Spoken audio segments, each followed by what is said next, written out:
ब्राह्मण गुरु। राजकुमार सिद्धार्थ, आज आप अग्निहोत्र यज्ञ में सम्मिलित होंगे। इससे देवता प्रसन्न होंगे और आपके जीवन में शांति आएगी। सिद्धार्थ मुस्कुराते हुए, गुरुजी, यदि देवता प्रसन्न होते हैं तो वे क्यों नहीं स्वयं मनुष्यों के दुखों को दूर करते? क्या अग्नि की आहुति में किसी भूखे के आंसू जलते हैं? ब्राह्मण गुरु थोड़ा चकित। राजकुमार, ये प्रश्न अनुचित है। देवताओं को प्रसन्न करना मनुष्य का धर्म है। दुख कर्मों का फल होता है और यज्ञ ही उन कर्मों को शुद्ध करता है। सिद्धार्थ, यदि सब कर्मों का फल है तो फिर निर्धन क्यों निर्धन जन्म लेते हैं और राजा राजा? क्या देवता अन्याय करते हैं? ब्राह्मण गुरु शांत लेकिन असहज। ये प्रश्न काल्पनिक है राजकुमार। संसार के नियमों को जानना हर किसी के बस की बात नहीं। सिद्धार्थ धीरे स्वर में, फिर भी मैं जानना चाहता हूं। पृष्ठभूमि में वीणा की ध्वनि संकेत की सिद्धार्थ के मन में सवाल उठ चुके हैं। रानी महामाया की प्रतिमा के पास सिद्धार्थ और राजा शुद्धोधन की बातचीत। राजा शुद्धोधन, सिद्धार्थ, तेरे मन में इन दिनों क्या चल रहा है? मैं देख रहा हूं, तू मौन रहता है, न तो शिकार को जाता है न उत्सव में शामिल होता है। सिद्धार्थ, पिताश्री, मुझे लगता है जो धर्म हम निभा रहे हैं वह केवल आडंबर बन गया है। लोग गायों की बलि चढ़ाते हैं, यज्ञ करते हैं, पर किसी गरीब को रोटी नहीं देते। राजा शुद्धोधन थोड़ा सख्त। राजकुमार, धर्म वही है जो पीढ़ियों से चला आ रहा है। वेदों की वाणी अटल है, तू उसे कैसे बदल सकता है? सिद्धार्थ, पिताश्री, यदि वेद कहते हैं कि हिंसा पाप है तो फिर यज्ञ में जीवों की हत्या क्यों? मेरा हृदय इसे स्वीकार नहीं कर पाता। राजा शुद्धोधन धीरे स्वर में, सिद्धार्थ, तेरी बुद्धि तेज है, पर याद रख, प्रश्न भी मर्यादा में होने चाहिए। ये राजघराने का धर्म नहीं कि परंपराओं पर प्रश्न उठाए जाएं।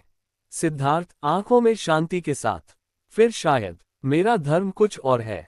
यशोधरा, स्वामी, आपने आज फिर भोजन नहीं किया, क्या बात है? सिद्धार्थ, यशोधरा, जब मैं बाहर देखता हूं तो मुझे दुख दिखाई देता है। कोई भूखा है, कोई बीमार, कोई वृद्धा, और हम यहाँ रेशमी वस्त्रों में बंद है। क्या ये भी धर्म है? यशोधरा मृदुल स्वर में, आपके प्रश्न कठिन है, पर आपके हृदय में करुणा है। शायद वही आपको मार्ग दिखाएगी। सिद्धार्थ मुस्कुराते हुए, शायद यही करुणा मेरा सच्चा धर्म है। घोड़े पर सिद्धार्थ सारथी चन्ना के साथ महल से बाहर निकलते हैं। सिद्धार्थ, चन्ना, वह बूढ़ा व्यक्ति कौन है? चन्ना, राजकुमार, ये बुढ़ापा है। हर मनुष्य को एक दिन ऐसा होना पड़ता है। सिद्धार्थ, हर मनुष्य को, मैं भी। चन्ना, हाँ। राजकुमार, ये शरीर अमर नहीं। सिद्धार्थ का चेहरा गंभीर हो जाता है। कुछ देर बाद बीमार व्यक्ति दिखता है। सिद्धार्थ, ये कैसा दुख है? चन्ना, ये रोग है, कोई नहीं बच सकता इससे। फिर एक मृत शरीर दिखता है। सिद्धार्थ, ये क्या है? चन्ना, राजकुमार, यह मृत्यु है, अंत। सिद्धार्थ धीरे, तो ये जीवन केवल अंत की ओर बढ़ना है। अचानक एक सन्यासी दिखता है। सिद्धार्थ, और वह कौन है? चन्ना, वह सब कुछ त्याग कर सत्य की खोज में निकला है। सिद्धार्थ गहरी सांस लेकर, शायद वही मार्ग मुझे भी खोजना है। रात का सन्नाटा, हल्की वर्षा। यशोधरा और नवजात राहुल सो रहे हैं। सिद्धार्थ धीरे, राहुल, तुझे जगाऊं या नहीं? नहीं, तुझे देख लूं बस एक बार। सिद्धार्थ बच्चे के सिर पर हाथ रखता है। सिद्धार्थ, एक दिन मैं लौटूंगा, पर राजा नहीं, एक जागा हुआ मनुष्य बनकर। वह घोड़े पर सवार होकर निकलता है। चन्ना पीछे देखता है पर कुछ नहीं कहता। पहला गुरु आलार कालाम, आलार कालाम। सिद्धार्थ, ध्यान करो, आत्मा ब्रह्म से एक है। अहम ब्रह्मास्मि, यही मोक्ष का मार्ग है। सिद्धार्थ ध्यान करते हुए, आत्मा ब्रह्म से एक, पर दुख क्यों बना रहता है? भूख, मृत्यु, असमानता क्यों नहीं मिटती? आलार कालाम, यह मायाजाल है राजकुमार, इससे ऊपर उठो। सिद्धार्थ, गुरुजी, यदि यह माया है तो सत्य कहाँ है? सिद्धार्थ उठ जाता है, मौन होकर आगे बढ़ जाता है। दूसरा गुरु उद्रक रामपुत्र, उद्रक। सिद्धार्थ, कठोर तप करो, शरीर को पीड़ा दो, तभी आत्मा पवित्र होती है। सिद्धार्थ, क्या आत्मा को पाने के लिए शरीर को नष्ट करना जरूरी है? उद्रक, यही शास्त्रों का मार्ग है।